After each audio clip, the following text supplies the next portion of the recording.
The coffee was still hot when my phone buzzed. I remember that detail so clearly. I had just poured it, hadn't even sat down yet, still in my pajamas with my hair in a messy bun. It was a Saturday morning in November, the kind of cold gray day where you just want to wrap yourself in a blanket and do nothing. I had nowhere to be. I was happy about that. The text was from my sister's husband, my brother-in-law, Colt. Call me. Right now, please. I stared at it for a second. Colt and I weren't close. We were friendly. Christmas dinners, birthday texts, the occasional joke at family gatherings. But he had never once texted me out of the blue. Not in the 7 years he'd been married to my sister Renee. My first thought was that something had happened to her. An accident. My stomach dropped straight through the floor. I called him immediately. He picked up on the first ring. Is Renee okay? I didn't even say hello. She's fine, he said. Physically, she's fine. He paused, and that pause lasted too long. Addie, I need to tell you something, and I need you to listen to the whole thing before you say anything. Can you do that, Addie? He never called me that. Everyone called me Addie, but not Colt. He was always formal. Always Adelaide, like he was reading off a legal document. You're scaring me, I said. I know. I'm sorry. Another pause. I heard him exhale. I found something in our joint account, and it goes back further than I thought, further than just our account. I didn't understand what he was saying. Not yet. Colt, what does that mean? It means your sister has been moving money, he said quietly. Not just ours. I think she's been moving yours too. I should tell you about Renee because you need to understand who I thought she was before any of this makes sense. Renee is 4 years older than me.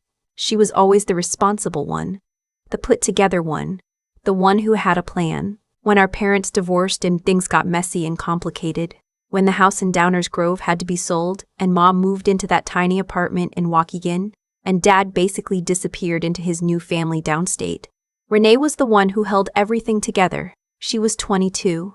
I was 18. She helped me apply for financial aid. She drove me to orientation.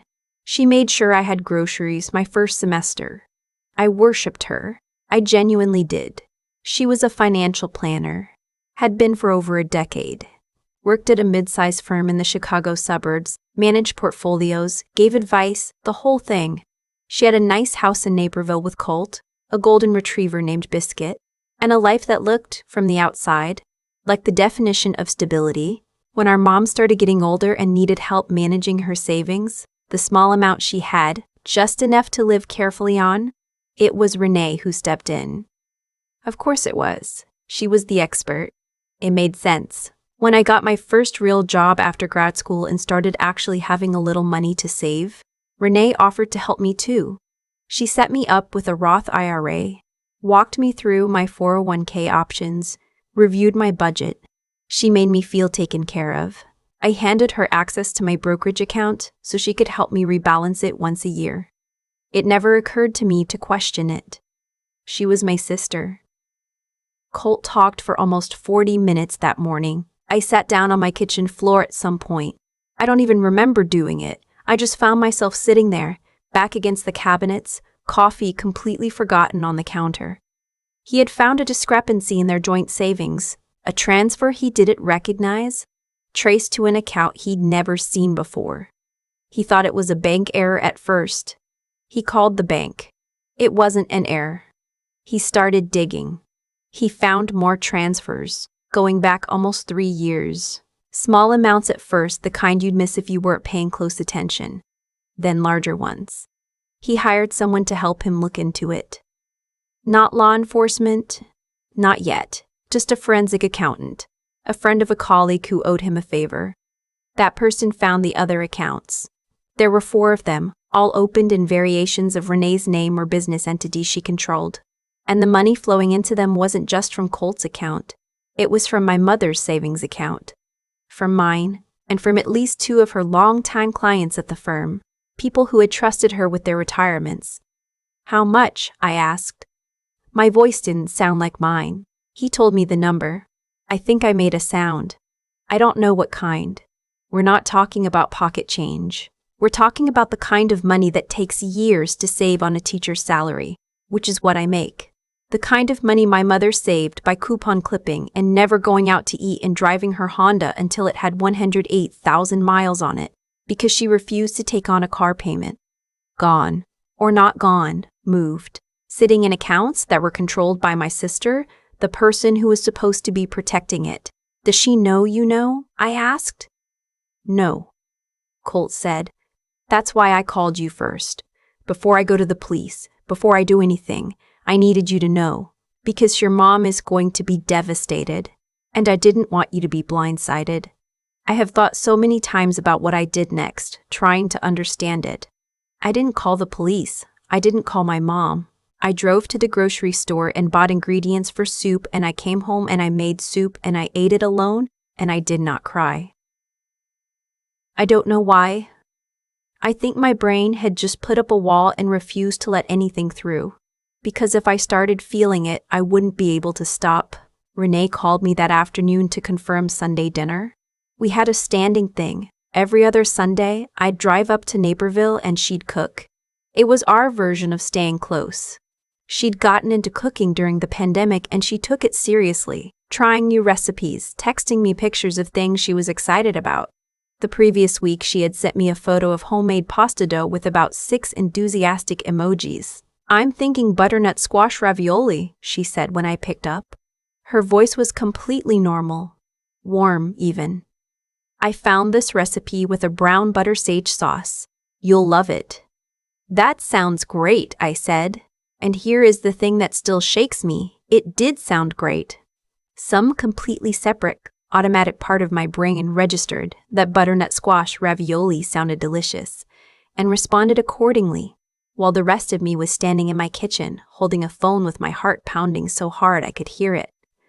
You okay? She asked. You sound weird. I'm tired, I said. Long week. Okay. Sunday at 5. Don't bring anything, I've got it all. Sure, I said. See you then. I hung up and sat back down on the kitchen floor. I called my college roommate Faye that night. Faye is the only person I know who stays calm in a crisis. She's an ER nurse, which probably explains it. I told her everything and what I'm sure was an incoherent rush, and she let me talk until I ran out of words. What do you want to do? She asked, when I'd gone quiet. I want someone to tell me there's been a mistake, I said. I know. But what if there hasn't been? Then I don't know. Yes, you do, she said. You already know what has to happen. You're just scared. She was right. I did know. But knowing something and accepting it are two completely different things. And what I was being asked to accept was that my sister, my person, the woman who drove me to college orientation and called me on the hard nights and texted me pictures of pasta dough, had been stealing from me, from our mother, from elderly clients who trusted her. I kept thinking about something Colt had said. It goes back further than I thought. 3 years. For 3 years, she had sat across from me at that table in Naperville, cooked me meals, asked about my students, laughed at my jokes, and known what she was doing. Every single time. I went to Sunday dinner. I know. Looking back, I'm not sure I can fully explain it. I think I needed to see her. I needed to sit across from her and look at her face and try to find something there that made sense of what she had done, or maybe something that proved Colt had gotten it wrong, that there was an explanation, that this was fixable. The ravioli was incredible. That's the absurd, horrible detail I can't get away from. She had spent hours on it. She had made the pasta by hand. The filling was perfectly seasoned. The brown butter smelled like something from a real restaurant. She was proud of it, and she should have been. She poured us both a glass of Pinot Grigio and told me about a podcast she'd been listening to and asked how my students were doing, and everything was so completely ordinary that I started to wonder if I had dreamed the whole thing. And then she said, I've been meaning to talk to you about your portfolio. I felt every muscle in my body go still. I was thinking we should rebalance before the end of the year, she said. There are some tax advantages to moving things around before December 30. I can put together a plan if you want. She was looking at me with the same open, helpful expression she had always had when we talked about money. Competent. Trustworthy. Your big sister who knows how this works. Sure, I said. Send me whatever you're thinking. I drove home and sat in my car in my apartment parking lot for 20 minutes before I could make myself go inside. I called Colt the next morning and told him I was in. Whatever he needed to do, I supported him. I gave him permission to share my account information with the forensic accountant and to name me in whatever documentation he was filing. If it came to giving a formal statement, I would give one. Are you sure? He asked. No, I said honestly. But yes? He filed a report with the Illinois Department of Financial and Professional Regulation that week. He also contacted the 2 clients whose accounts had been affected, a retired couple from Barrington who had been with Renee's firm for 12 years. I've never met them. I've thought about them constantly. Things moved faster than I expected after that. The firm launched its own internal investigation. Renee was put on administrative leave. Her licenses were flagged for review. I don't know exactly what she was told or when, but I know that 3 days after Colt filed the report, she called me. I need to talk to you, she said. Her voice was different. Flat. Okay, I said. Did you know Colt had been going through our accounts? I had thought about what I would say if she asked me this. I had rehearsed it, but when the moment came, I didn't use any of the careful sentences I prepared. I just said, yes. Silence. So you knew, she said finally, and you came to dinner anyway. I needed to see you. Why? I didn't have a good answer for that. Or rather, I had too many answers, none of them clean. I don't know. I think I was hoping it wasn't true. She didn't say anything for a long moment. Then, I was going to pay it back. That sentence. I have turned it over in my mind more times than I can count. I was going to pay it back. As though the intention made the act something other than what it was. As though my mother's retirement savings were a borrowed sweater, not a fundamental violation of every trust my mother had ever placed in her. From where? I asked. With what? She didn't answer that. Renee. My voice cracked on her name and I hated that it did. That was Mom's money. She worked her whole life for that. She clipped coupons. She drove that car with the broken AC for 2 years because she didn't want to spend the money. I know. Do you? Another silence. And then, very quietly, I'm sorry, Addie. I believed her. That's the strange thing. I think she meant it. But meaning it and having not done it are 2 different things. And sorry doesn't rebuild what it took me 5 years to save. And it doesn't give our mother back the security she thought she had. I have to go, I said. I hung up and I finally cried. The formal process was long and ugly and I am not going to pretend otherwise. I had to give a statement. I had to answer questions from investigators and attorneys and at one point a representative from the SEC because 2 of her client accounts crossed into federal jurisdiction. I sat in rooms that smelled like recycled air and fluorescent lights, and I answered questions about my sister while a court reporter typed everything I said. And I thought the entire time about Sunday dinners and butternut squash ravioli, and the way she had hugged me at our mother's birthday last year like she meant it. My mother found out in the worst possible way. She got a letter from the Illinois Department of Financial and Professional Regulation informing her that her account had been flagged as part of an ongoing investigation. She called me before she called Renee. She called me crying and confused, asking what was happening, and I had to tell her that her daughter had stolen from her. That conversation was the hardest thing I have ever done, harder than any statement or deposition. Hearing my mother's voice break on the other end of that phone. A woman who had raised us on her own, who had sacrificed her whole adult life for us, who had trusted Renee because Renee was her child.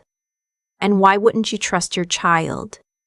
That sound lives in my chest in a place I can't reach. My mom's financial situation is complicated now. Some of what was taken may be recovered through legal channels, but some of it is entangled in ways that could take years to resolve. She's okay. She has enough to live on, and I help where I can. But okay is not what she should be. Okay is not what she worked for. I want to answer the question I can already hear some of you asking. Did I ever wonder if I was wrong to report her? Yes. Every day for a while. There's a voice that lives in the guilt of doing something like this, and it sounds reasonable. It says things like, she's your family, blood is blood. You could have handled this another way. You could have confronted her privately and given her a chance to fix it before getting authorities involved. You didn't have to burn everything down.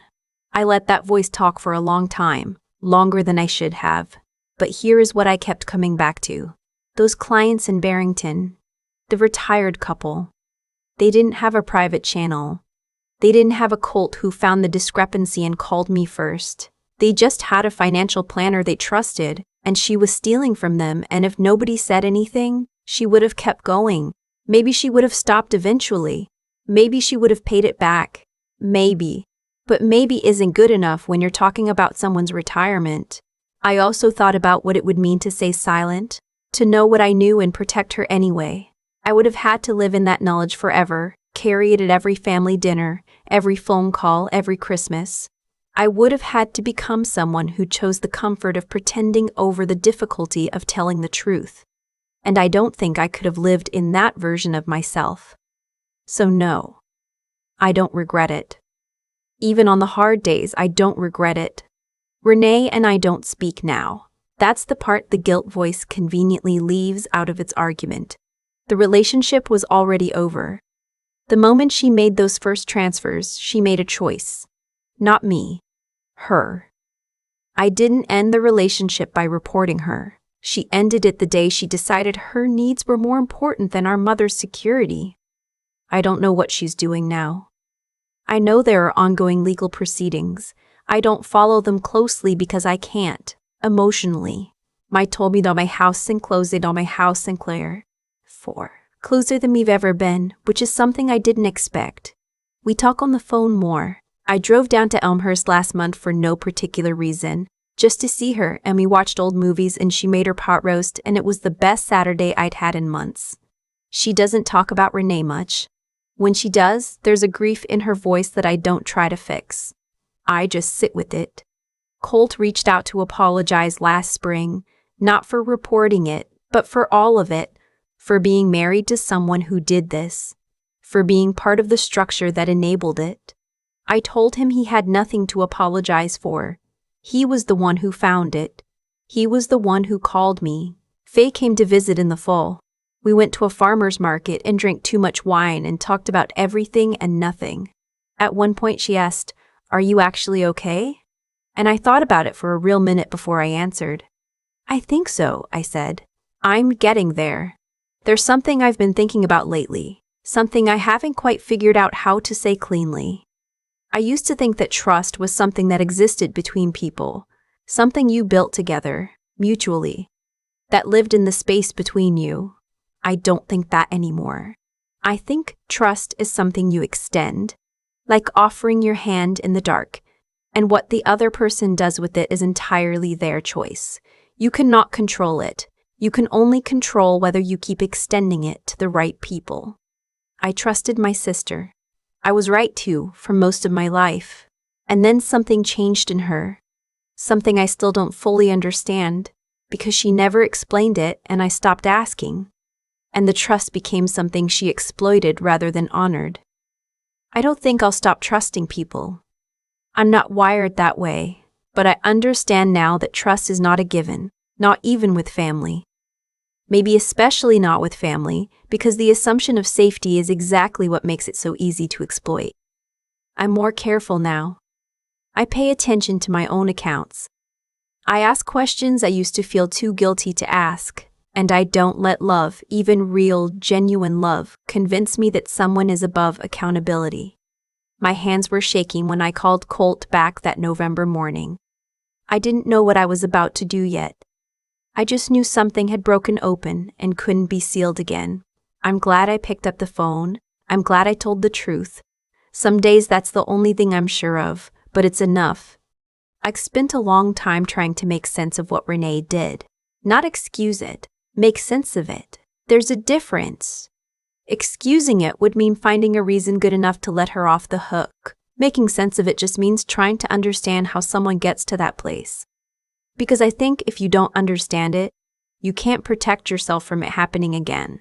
Here's what I've come to: the choices we make in private, when no one is watching, when we think we can control the fallout. Those choices don't stay private. They compound. They grow. They reach into other people's lives in ways we can't predict and can't contain. Renee didn't take everything in one move. She moved small amounts. Careful, calculated, slow. And I think that's how people talk themselves into these things. One manageable step at a time, until the whole structure is rotten and there's no clean way out. Every time she sat across from me at that table and said nothing, the cost of saying something later got higher. That's not fate. That's just what happens when you keep choosing the easier wrong over the harder right. I've thought a lot about the courage it takes to tell the truth when the truth is going to hurt you. Not hurt you the way a hard conversation hurts, but hurt you in the permanent structural way. Losing a relationship, losing the version of your family you thought you had. I was terrified of that loss. I sat on my kitchen floor that November morning and felt the full weight of what telling the truth was going to cost me, and I almost talked myself out of it. Almost. What stopped me wasn't bravery in any clean movie version sense. It was simpler than that. It was the image of that retired couple in Barrington. People I've never met, who had no idea what was happening to their retirement savings, who had no cult to find the discrepancy and pick up the phone. They had no way to protect themselves. And if I stayed quiet to protect my own comfort, they would have no one.